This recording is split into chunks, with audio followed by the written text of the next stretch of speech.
Welcome to my channel crazy at facts. Viewers, क्या होगा अगर मैं आप लोगों से ये कहूँ कि ब्लैक होल्स के बारे में हमें जो चीज़ें पता थी शायद वो गलत है। यहाँ तक कि महान साइंटिस्ट एल्बर्ट आइंस्टाइन की जो थ्योरी थी ब्लैक होल्स के ऊपर, उसको भी किसी ने गलत प्रूव कर दिया है। क्या आप लोग मेरी बात मानेंगे? ऑब्वियसली नॉट, पर ये सच है। न्यूजीलैंड के एक बहुत फेमस मैथमेटिशियन रॉय कैर, जिन्होंने ये प्रूव करा है कि ब्लैक होल के अंदर सिंगुलैरिटीज एग्जिस्ट नहीं करती। सिंगुलैरिटीज क्या होती है? सिंगुलैरिटीज ऐसे पॉइंट होता है एक ब्लैक होल में जहाँ पे पूरे ब्लैक होल का मास और ग्रेविटी एग्जिस्ट करती है। सिंगुलैरिटी ही वो पॉइंट होता है जो ब्लैक होल के अंदर सारी चीज़ों को खींचता है।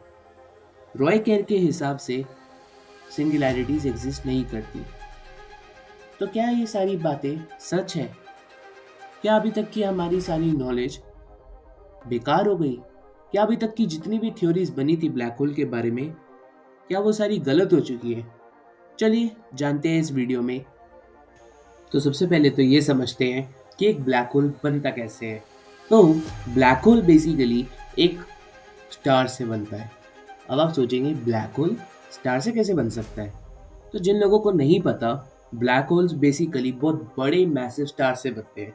जब ये बहुत बड़े बड़े स्टार्स, जो कि हमारे सन से भी बहुत बड़े होते हैं, जब ये मर जाते हैं, मरने का मतलब हर एक स्टार के अंदर, जैसे हमें पता है हमारे सन के अंदर हाइड्रोजन और हीलियम होता है, जो जब बेसिकली आपस में रिएक्ट करते हैं, फ्यूजन रिएक्शन होता है, तो उसकी वजह से कुछ एनर्जी निकलती है और उस एनर्जी को ही हम कहते हैं सनलाइट, जो हमारे यहाँ पे आती है अर्थ तक। और ये जो एनर्जी होती है यही बेसिकली सन को अलाइव रखती है, या कोई भी स्टार हो उसको बेसिकली एनर्जी अलाइव रखती है। पर जब बेसिकली ये फ्यूल ख़त्म हो जाता है, तब हम कहते हैं कि वो स्टार डेड हो गया है और अब वो अपनी न्यूक्लियर रिएक्शंस को फर्दर सस्टेन नहीं कर सकता।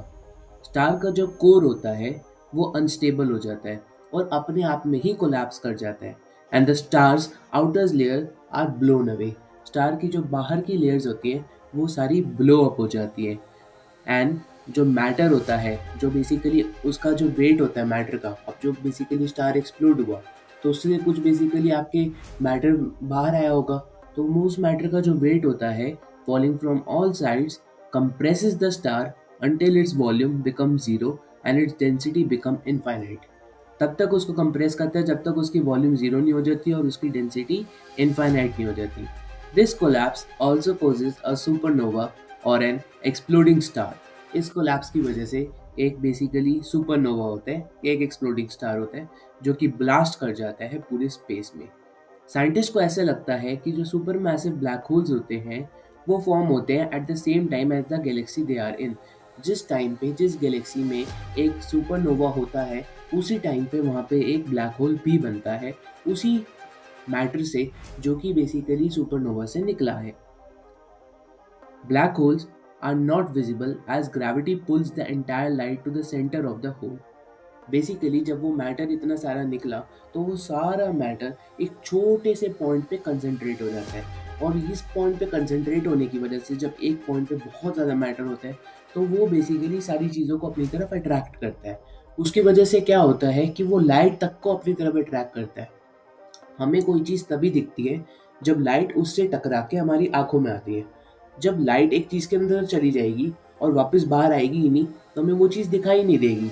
तो इसलिए ब्लैक होल्स का कभी इनर कोर हमें दिखाई नहीं देता, या जो पॉइंट होता है सिंगुलैरिटी का, जहाँ पे बेसिकली हमारे ब्लैक होल्स का सारा मास होता है, ग्रेविटी होती है उनकी, वो बेसिकली हमें कभी दिखाई ही नहीं देते। तो इस तरीके से एक ब्लैक होल बनता है। व्यूअर्स, अभी तक की जो सारी हमने चीज़ें देखी वो तो हमें क्रिस्टल क्लियर है कि एक ब्लैक होल होता है जो कि बेसिकली एक बड़े स्टार के एक्सप्लोजन से बनता है। पर क्या आपके मन में एक डाउट नहीं आया कि जो स्टार था वो तो रोटेटिंग था, पर ब्लैक होल जो बना वो स्टेशनरी है? अगर आप लोगों को नहीं पता तो जनरल थ्योरी ऑफ रिलेटिविटी के हिसाब से ब्लैक होल्स स्टेशनरी होते हैं और स्टेशनरी ब्लैक होल्स में ही सिंगुलैरिटी होता है। पर मुझे एक बात बताओ, अगर एक स्टार रोटेट कर रहा है तो उससे उसके एक्सप्लोजन से फॉर्म होने वाला ब्लैक होल क्या स्टेशनरी होगा? अगर हम law of conservation of momentum लगाएं जो कि ये कहता है कि अगर कोई बॉडी मोशन में है, अगर कोई बॉडी रोटेट कर रही है, तो वो तब तक रोटेट करती रहेगी जब तक कोई एक्सटर्नल फोर्स उसके ऊपर अप्लाई नहीं होता। तो इसका मतलब तो ये है कि ब्लैक होल्स को भी रोटेट करना चाहिए। यही सेम चीज़, यही सेम कंफ्यूजन रॉय केर के दिमाग में उठी। उसको सिंगुलैरिटी का कॉन्सेप्ट ही गलत लगा। उसके हिसाब से तो बेसिकली ब्लैक होल्स आपके स्टेशनरी है ही नहीं, वो तो मोशन में है। और अगर ब्लैक होल्स रोटेट कर रहे हैं तो सिंगुलैरिटी का सिंगल पॉइंट हो ही नहीं सकता। आइंस्टाइन ने भी यही चीज़ कही थी कि सिंगुलैरिटी जो है वो तभी हो सकती है अगर ब्लैक होल स्टेशनरी है। पर क्योंकि अब ब्लैक होल रोटेटिंग है और ये प्रूव हो चुका है, तो इसका मतलब सिंगुलैरिटी का पॉइंट एग्जिस्ट नहीं करता। तो आप पूछेंगे फिर क्या होता है ब्लैक होल के अंदर? तो ब्लैक होल के अंदर बेसिकली चीज़ें सीधे जाके गिरने की बजाय रिंग के फॉर्म में घूम घूम के अंदर जाती है। इस तरीके से हमारे ब्लैक होल्स के अंदर सारी चीज़ें जाती हैं और यही सेम चीज़ रॉय केर ने अपने एक्सप्लेनेशन में बताया और तभी उन्होंने ये प्रूव करा कि सिंगुलैरिटी एग्जिस्ट नहीं करती। तब आप लोग मेरे से ये बात पूछेंगे, क्या रॉय केर के इस प्रूफ की वजह से हमारी अभी तक की जितनी भी थ्योरीज या हमारे अभी तक के जितने भी फॉर्मूलाज जो बनाए गए थे, जैसे टाइम डायलेशन का प्रिंसिपल हो गया या अलग अलग जो डिफरेंट थ्योरीज आई थी, इन थ्योरीज के बेसिस पे क्या वो सारी अब इनवैलिड हो जाएंगी? क्या वो सारी अब गलत हो जाएंगी?